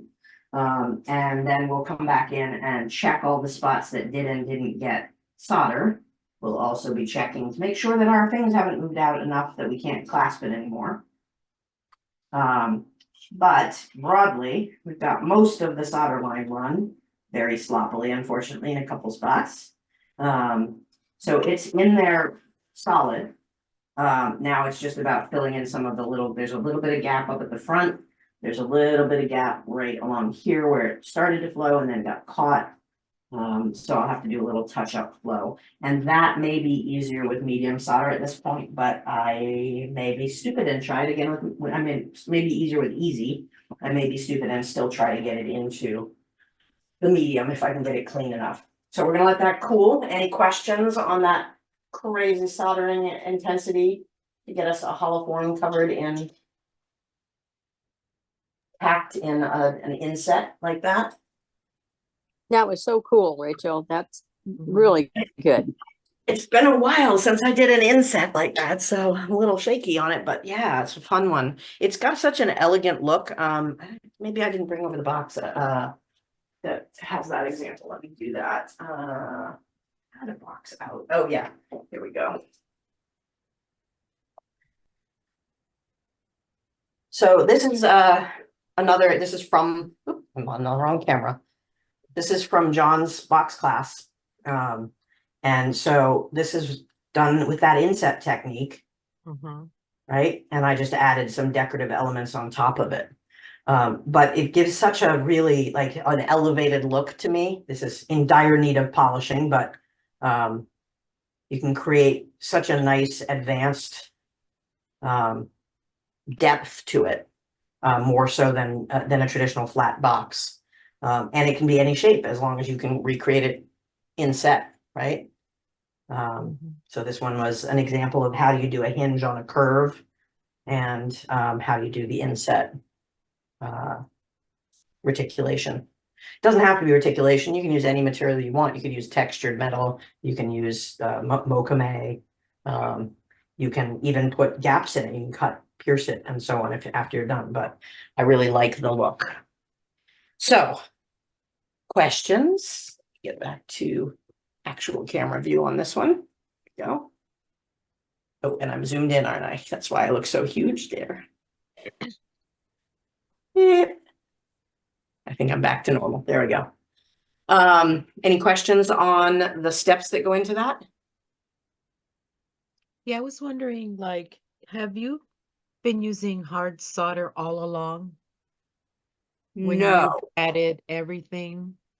No, great question. And let's talk about that in any context, not just this complexity that we've got here. So you're going to talk to a whole bunch of different types of artists out there, and they're going to have different opinions about whether you use hard, medium, easy, you never use hard, you never use easy. Everybody's got something.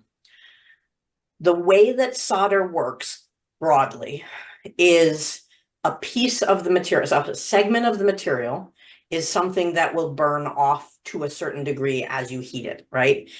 So it is close to the melt point of the material you're soldering together, but slightly less than it. Otherwise, it doesn't work very well, right? And so the goal is to get it to flow. Hard solder has less of that than medium, which has less of it than easy. So the blend changes as you go. That's what the hard, medium, easy definition is. And they have steadily lower melt temps as you go down to easy, which is why easy flows faster. That's the broad concept. What also happens is each time you get solder to flow, a portion of that component burns away, right? Not all of it, but a portion of it. So hard solder, you can get to reflow once or twice and you're okay. Medium solder, you might be able to get to reflow 3 or 4 times. Easy solder, you can get it to flow and flow and flow for ages because each time you're burning a little more off. But what that means is the first time you flow your hard solder, it's at, I don't remember my dimensions, my numbers off of it, but I think it's like 1390 is hard solder, right? So if hard solder melts initially at 1390, and also, by the way, that varies by manufacturer. So always get what you know, you can get some hard and not so hard if you buy from two different manufacturers. But that first time that we melt hard solder, let's say it melts at 390 again, at 1390. Again, I'm making some numbers up right now. The next time it might melt at 1385 and then at 1380, right? So why it doesn't always reflow on you is because of that ever so slight difference. So if you're fast with your torch, that I've worked with artists who said if you're using anything besides hard solder for any of your solders, you're no good to me, right?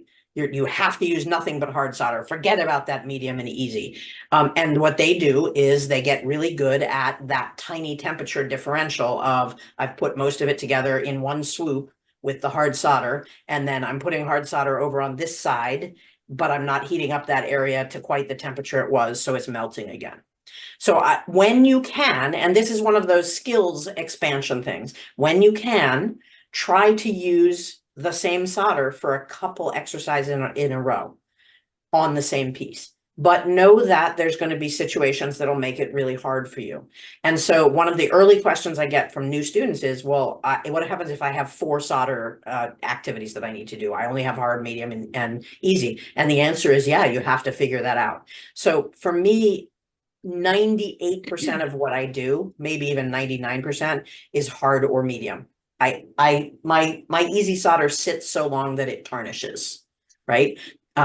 And I don't like using it, not because I'm averse to using a solder that flows easier, but because it's so much yellower and it will show.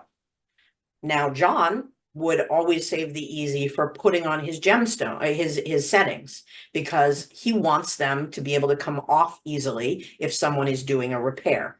Perfectly legit reason to go with easy solder, right? It won't open up your seams, but somebody can come in with a quick hot torch and pluck the setting off. Your rest of your project isn't destroyed by it.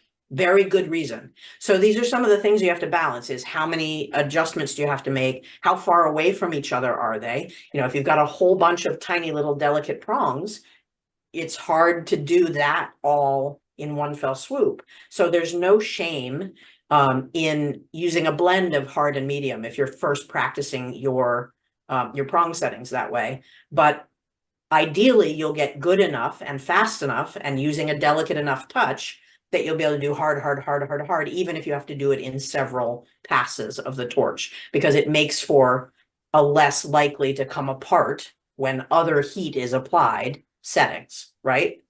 So there's some juggling there. And if you're really, really crazy, there's a hard solder called IT.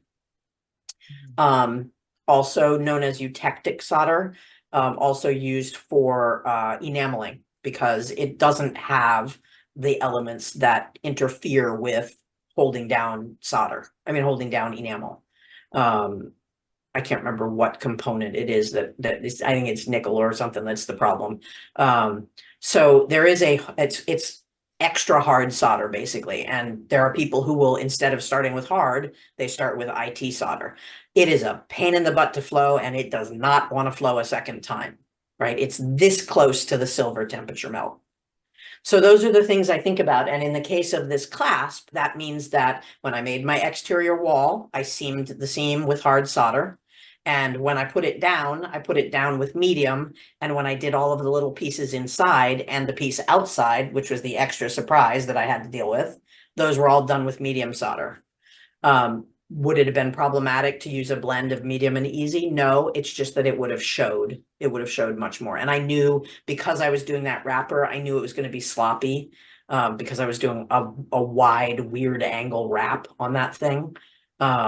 So I just know my own work and I know I was going to get sloppy with it. The same thing here, you saw how sloppy it was trying to get the stick solder around the edge. If I'd done that with easy, there's no cleaning it up off of a good reticulation. It's just going to show yellow. So Yeah, that was my long ramble on types of solder. Okay, I get it because I know you've been soldering a lot of different layers and I'm like, how does it not fall apart? You know, because Yep, and we still have one more if we go with the original design. I've got to put down a couple of cup bezels, gold cup bezels were what we were talking about for a couple sapphires on the top of that puppy. So yeah. That's another good area of solder talk. If I'm soldering gold to silver, I'm usually using a medium silver solder or an easy if I have to, but again, I prefer not to because it's a different kind of yellow. If I am soldering, if you're soldering straight up gold, like you're doing the seams on your gold bezels and so on, it's good to buy your solder from the same manufacturer you buy your gold, because especially in gold colors, there are nuances. One company's yellow is different than another company's yellow. So whenever you buy from a new manufacturer, your sheet or wire or whatever, make sure you also get a pennyweight or two of their solders. And in gold, I may have some easy gold solder, but I literally use hard or medium on gold soldering. I just don't, and it doesn't reflow to the degree that because gold solder is supposed to match carat, which means that when it gets rid of the other elements, it's pretty much the same as the gold by the time it's done. So it doesn't want to reflow the way that silver solder does. That was a lot of rambling about solder. Any questions? I was wondering, Yeah. Yeah, I appreciate your process because Sure. I kept on thinking, how is the little pieces not gonna fall off if she, And- you know. It was a risk. It was a risk if it got too hot inside. That's why I started at the other end, so that as the piece heated up, it was ready for that end. And you saw how much more nervous I was about that front corner. Wendy, did you have another question? yeah, and you chose to use stick feed Mm-hmm. to get that solder in there. Why did you not want to use round solder? You mean balled up solder? No, I meant Round wire solder. When I started, why did I start with the little chips instead? No, when instead of stick feeding, you were stick feeding it with a piece of wire solder. Yeah. Why did you choose to use the stick solder rather than to cut that wire solder up into Smaller pieces, right? smaller pieces So- and place those? Yeah, I started that way, that you saw me putting down all of the little bits. I started that way to try and tack it in place. What I personally find is that reticulation silver has so much little like up and down and up and down and everything, that the Yeah. only way to really get the fill that I wanted was to flood it. And it's messy. I don't like doing it, but the amount of it's this balance of how much more time would I have had to have the heat on it in order to get the little pieces all to flow individually and connect. Okay. Versus if I'm flooding it, I can force it to where I want. And when I put it in the pickle and we clean it up, you'll see there's some sloppy areas. Let me do that now so that it can start pickling. Thank you. But yeah, that's a good question. So that's the kind of question that is why I do this, these sessions, because you make me stop and think about things that I just do naturally now because I've done enough of them. And that is really, your mileage may vary if you have the patience, or if one of the factors that we have in this doesn't exist. Like if I was doing an open topped piece where I could get to the backside, I wouldn't necessarily have to speed it so fast. It's just balancing that risk of the tiny little oven that I was making. And if it got too hot, I was going to move some of those pieces, and hopefully I haven't, but we'll find out soon. So a lot of my soldering tools and materials choices are driven by that years of experience of knowing how many factors create what risk blend. Like I could have used paste solder too, but boy, paste solder will flow all over the place on reticulation silver, but it sure would have filled the gaps because it's going to squeeze right in where I need it, right? And then I'd only have to worry about the burnout and stuff like that. So for like an eighth of a second, I considered, hey, should I try this with the paste solder because it'll go quickly? But I can't stand the look of it. I will only use paste solder if it's underneath things and flooding out to the edges rather than if it's on top of something. So yeah, good question. Anybody else? Yeah, I was wondering about like once you solder the whole top, would you put it in the tumbler? The answer is I will be putting this in a tumbler, and I will be knowing that I'm going to be picking steel shot out of it like crazy. But the reason I'm putting it in the steel tumbler is those stupid little stitches I made. The steel tumbler will knock them off instead of making them rattle around and come out on a person. And so I'm going to have to do a little bit of tumbling just to get that clean. But it shouldn't be a problem because it's wide open gaps. It's just going to be annoying. It's going to be filled with shot by the time I'm done tumbling. But it's not like I only have a pinhole. I've got that whole opening to move things in and out of. So. Yeah, because I was like, as you were soldering, all I can think of was the reticulation. Mhm. And you were putting all that solder in there. I was thinking, how is she going to get in there to clean that? Well, I am gonna do some work with sandpaper a little bit if I'm careful, and some not sandpaper, like not spinny sandpaper, but like the little sand burrs and stuff like that to get in and take the worst of the corners out. But yeah, it's gonna be interesting getting that cleaned up on the surfaces that it hit. And it may be not so problematic if I can get it down far enough that, because we're talking about blackening it to emphasize the gold. So it may be if I can just get it down far enough that I'm not going to have discoloration from the solder taking Gosiba differently than the surface does. So that's how far I have to get it. And when in doubt, you can always cover up the worst spots with a gemstone. I have been known to do that. Anybody else with questions? Okay, that needs to be in the pickle for a minute or two more. So I'm going to pop it back over to the soldering bench and start a couple of the shapes for my alternate necklace style, which is the hollow forms. So Rachel, could you, I'm seeing just about a quarter of an inch from the top of your brick. Is there any way to Yay. Better? Okay. Yes, thank you. All right. So I have made a whole bunch of frames in varying sizes, which I have to make sure that I'm using the tops of and not the bottoms of. And I'm just going to start building some hollow forms out of these. So I'm starting with, in this case, I'm using heavy gauge fine silver bezel wire. It's probably a 20 gauge or something, give or take.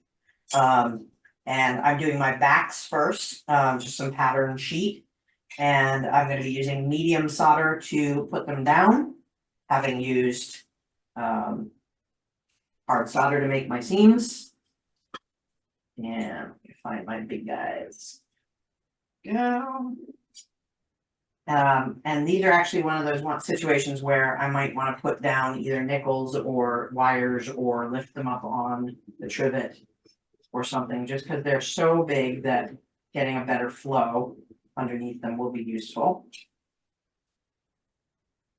And so I've essentially made that I've made pairs of staggered sizes that are going to be repeating.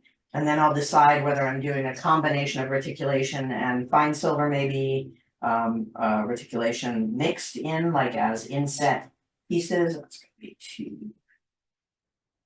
Biggest, there we go. And so I just wanted to make a few forms to start playing with.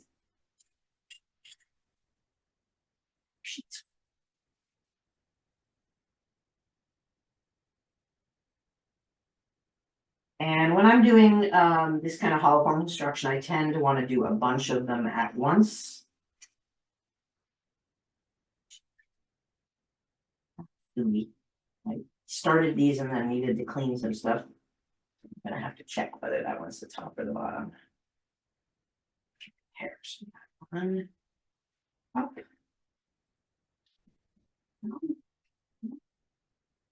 All right, well, we'll start with those because we're not gonna have time to do them all anyhow. But what it means is I can get the heat going nearby on a second piece while I'm heating up the piece I'm flowing at the time. Actually start with one of the smaller ones.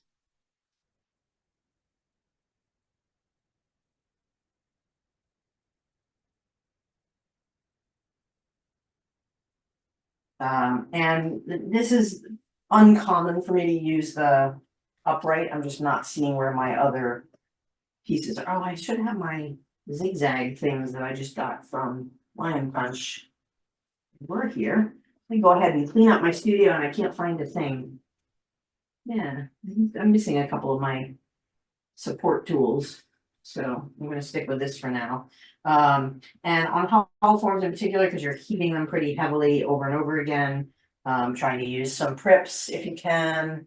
In addition to any other flux, but again, I like the paste flux for when I'm doing my final steps. I don't need it for right here. I'm not enjoying this angle that it's sitting at, so I'm gonna start without that and add it if I need to. So this would be one of those situations where I can use my flux markers to tell me where my piece is supposed to get soldered. Why is this getting so 4B all of a sudden though? This was flat when I put it in the hydraulic press to flatten it.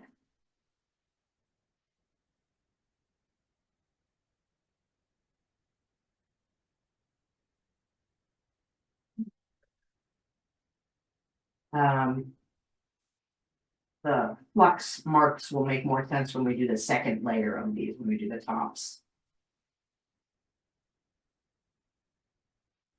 Cheat this in, maybe risking good solder, and I put large chunks of medium solder just inside because they're going to be enclosed, so it's not going to really show. Heating the interior, heating the exterior, trying to avoid heating the wall itself as much as possible, and it's a pretty straight up and down heating. And I like my solder bits to be a fingernail's width away from the wall, because that gives me a second to catch it as they start to flow before they try to fly up the wall.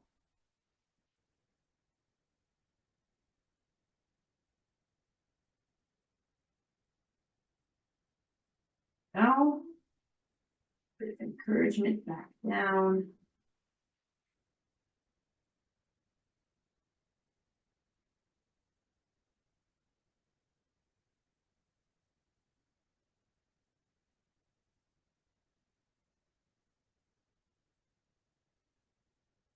So again, you have to be really cautious when you're using tweezers the way that I am, because steel steals the heat.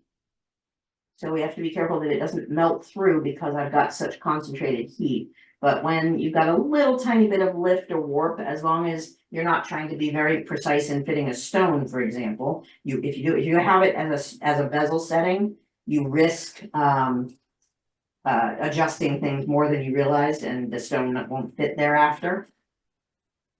Would titanium tweezers help with that?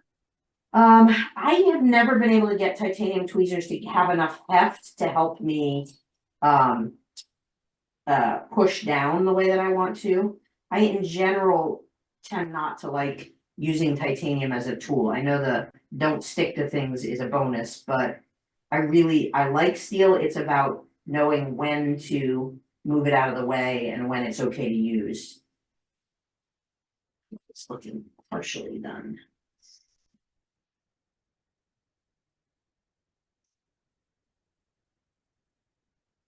Tiny little spot here that just doesn't want to fill.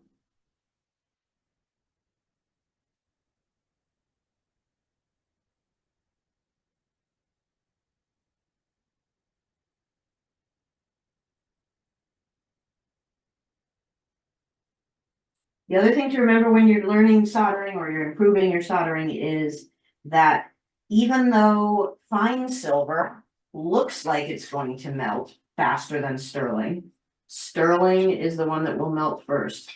So people who I teach people on sterling so that they get accustomed to the flash that says I'm about to melt, but then tell them to move over to silver and remember that they have a moment more after they've done that on fine silver than they do on sterling. I'm saying that really badly. Let me repeat that differently. Sterling silver tends to get a sheen to it right before it's about to melt. You start to get that liquid color, the color that of molten metal. And when it's on sterling, that's a bad thing, but it happens on fine silver as a kind of a skim coat. That's the fusing starting to get flowing enough just for the beginning of fusing.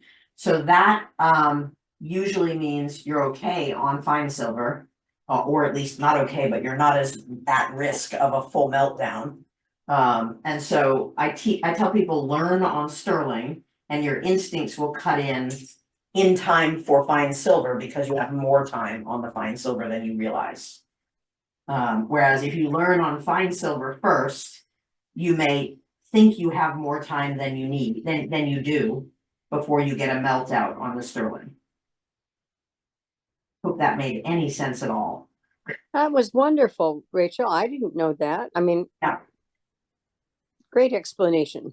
Yeah, and part of it is that sterling obviously tarnishes as it heats, and fine silver doesn't. So we're actually seeing more of that pre-melt state. And we're just a little too late once you can see it underneath the oxidation of the sterling.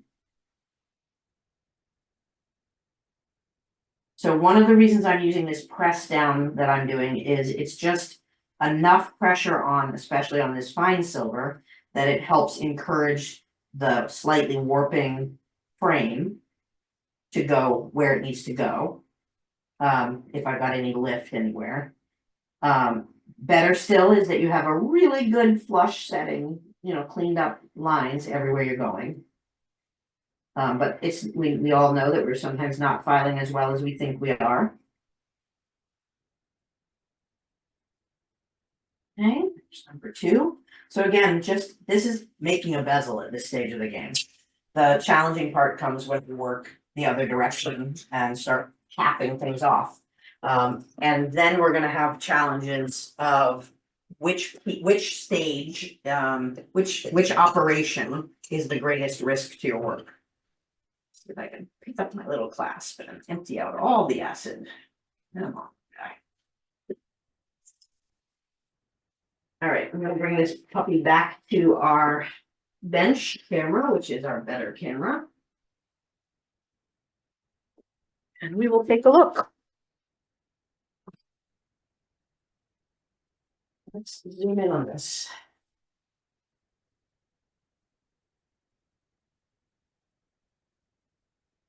So there is our set in base. And never be surprised when you get this much redder than usual copper blush. It's not fire scale. Remember that the method that makes reticulation silver is a higher concentration of copper. And then we're separating it to a certain extent to get the reticulation. So it's very common to see that copper blush come up to the top. And so I have got good, except for a couple of little spots for coverage, like tiny little pinhole, annoy the heck out of me spots. I've got one where my little piece of balled up solder didn't flow. I've got another where the balled up piece of solder didn't even stick. I can take that one off. So one little bit here, one little bit here, a line here, which was the one that I said was going to be my problem area, and tiny itty bitty little pinholes here and here and here that may just flow when I get the rest of it flowing again. But now we need to know, dun dun dun, did we wreck anything? Hallelujah. So now we Yay. have the part of whatever necklace is going to end up being crafted from this. Right? And I mean, this is a pretty killer combination by itself. Another option would be to just string a bunch of chains, like a whole slew of 5 chains, wrapping it around. So this is the whole piece, but then it would fit more like this. It would weight and hang as a centerpiece instead of an upright piece. And I really want to encourage this to be an upright statement. But that is a funky clasp that I have never made before. Congrats. Yeah. You got it done. Yay. All right, gang. We got any last minute questions from today?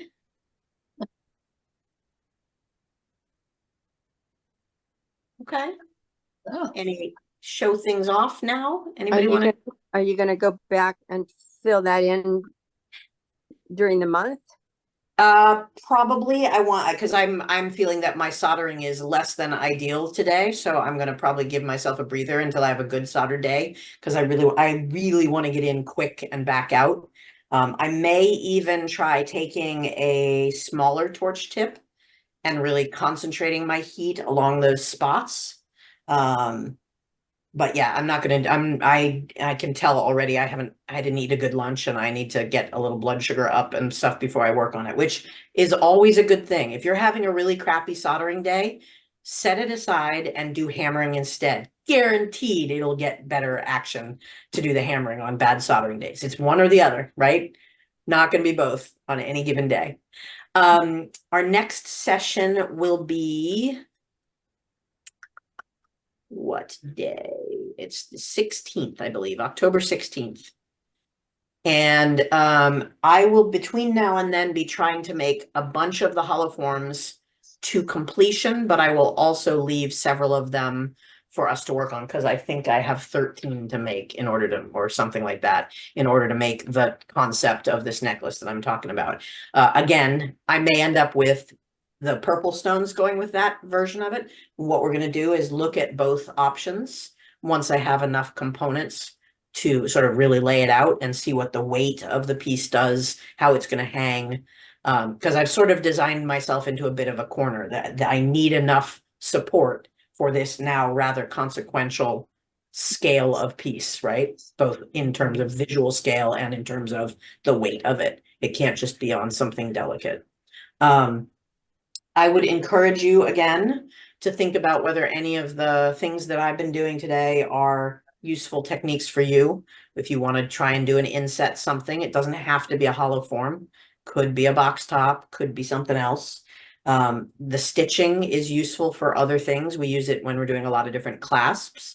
If you're trying to get a very meticulous fit between two segments of, say, a toggle clasp or something. Those of you that follow along with Alan Revere's clasp, a book project that he's got, one of his clasps is a near perfect sphere with a keyhole in it. And this is the stitching technique is great if you're having to position your spheres. I don't know if he teaches that method as part of it or not, but that's how I was taught to do that kind of a sphere.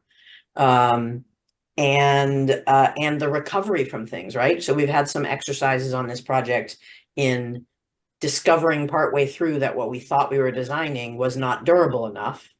So it doesn't mean toss it back in the box and give up on it for another 2 years. It means work your way through your solutions. Or change your design in a way that's going to make it work for you. So I hope that you find some projects you can work on in your own boxes. Hey, Any last thoughts? Any questions to keep you moving between now and October? So are you giving us homework? I am I'm not going to force any homework on you, but I do hope that this project inspires you to dig some things out and look at them again. Because that was my intent. Everybody has one of these piles of stuff. And my box, I reorged my studio entirely in between last time and this time, I think. And so my box is now more compact than it was. Plus, we've been chipping away at it. I did a lot of the destruction in the earlier sessions of things I was taking apart. But it's got me looking at things again in a different light. So that's the real goal, is not that you're going to empty out that box, but that you're going to take some things out and revive them and get inspired. Like this earring thing of Nancy's.